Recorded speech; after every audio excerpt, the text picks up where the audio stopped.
Back in the Dizzy, the gatekeepers were comedy club owners and TV executives. But now, thanks to the internet, the fans are the gatekeepers, and comics have the power to build an online fan base and make millions. Now, in this decentralized landscape, I think there's almost 40 theater acts, and there's probably 10 to 15 arena acts. One of the OGs to pave this path was Dane Cook. When industry shunned him, instead of quitting, he went online, building a following of millions on MySpace and sharing his stand-up for free on platforms like LimeWire and Napster. This online fan base led to platinum album sales and sold-out arena tours. My second album, Retaliation, a week before, we couldn't get one publication to write about it. Spin, Rolling Stone, like anybody, nobody. TikTok 1.0 is MySpace. Yeah. And when I clicked send and I hit a global fan base, 2 weeks after that dropped, it was Jay-Z and me on the actual Billboard Top 100. Another comedian who couldn't get in with the cool kids of the comedy game was Russell Peters. He found success in 2003 when his stand-up special was leaked on YouTube.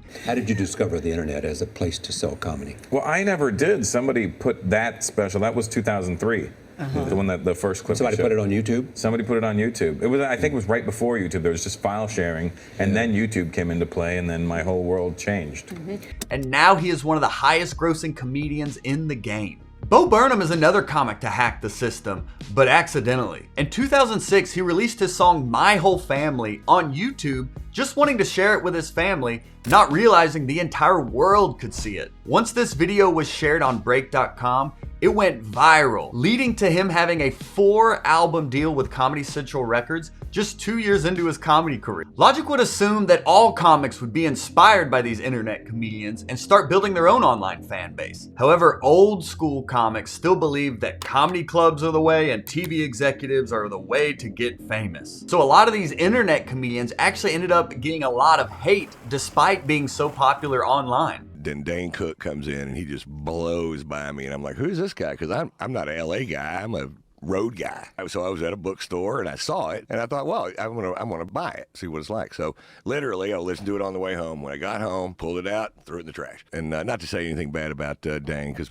plenty of bad things have been said, but but I just I was so uninto it that I'm like, if that's what they're doing out there, then they're getting away with murder, because those aren't punchlines. I'm sorry to tell you. It's like the Bo Burnham thing. Some people figure out. Not only did he figure out a new way of doing comedy, he did the MySpace too. I mean, he was so ahead of it. That guy is a total trailblazer. What I love is all the shit he got in the beginning. He just shut everybody down, and he totally delivers. And then in the end, you find out this guy's a monster talent. This was trolling before trolling, but this old school mentality is starting to expire as comedians realize the internet is their best way to share content, build a fan base, and make a living. The good news for comedians like me is the internet has democratized comedy, and an unknown comic can become a household name overnight if the right fans share their content online. Bert Kreischer grinded for over 20 years before sharing his machine story on Facebook, going viral with now over 40 million views. Bill Burr started comedy in 1992,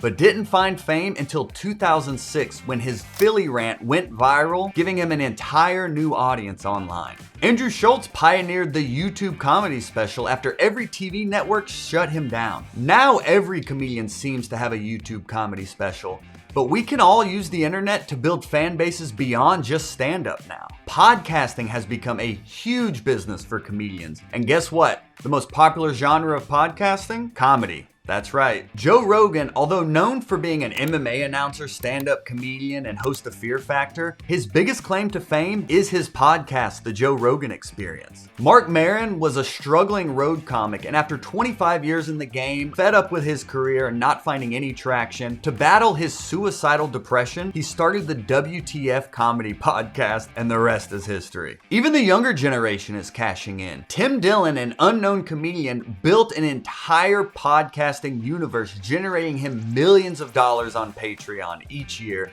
and also landing him at his own Netflix special. Just like during the first comedy boom when every TV channel had their own stand-up show, the same can be said for social media. Grassroots platforms like Drybar and Don't Tell have generated millions of followers and billions of views, giving unknown comedians a platform to build their own online fan base. The internet has given comedians the power to create their own success. Like me with this YouTube channel. Subscribe. With the comedy boom 2.0 in full swing on social media, at live events, on podcasts, on streaming platforms, we may just be hitting that oversaturation that doomed the first comedy boom. Netflix said it lost nearly 1 million subscribers in the June quarter, and they are no longer dishing out big comedy special deals.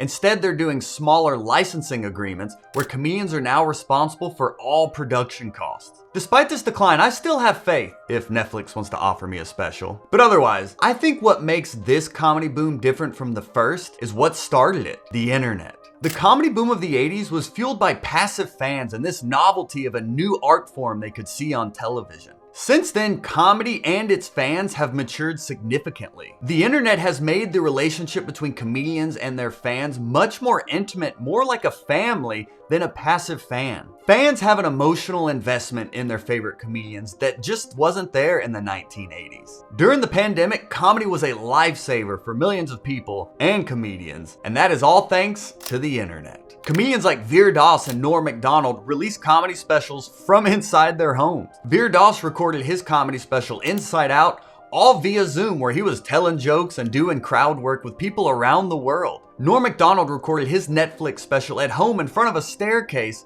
not long before his unexpected death. Even the OG Bo Burnham got in on the mix with his fourth comedy special, Inside. During the pandemic, he recorded, edited his own comedy special from inside his guest house. The pandemic allowed comedians to share their content at a time where people needed to laugh the most. From Zoom shows to YouTube to podcasts and social media, the comedy boom 2.0 is alive more than ever thanks to the fans. But will the bubble ever burst? Aristotle said comedy has had no history because it was not at first treated seriously. But now we have a comedy history to learn from. And with comedians willing to put in the work and fans willing to support it, I have a good feeling that this comedy boom 2.0 is just getting started. Otherwise, my career is doomed.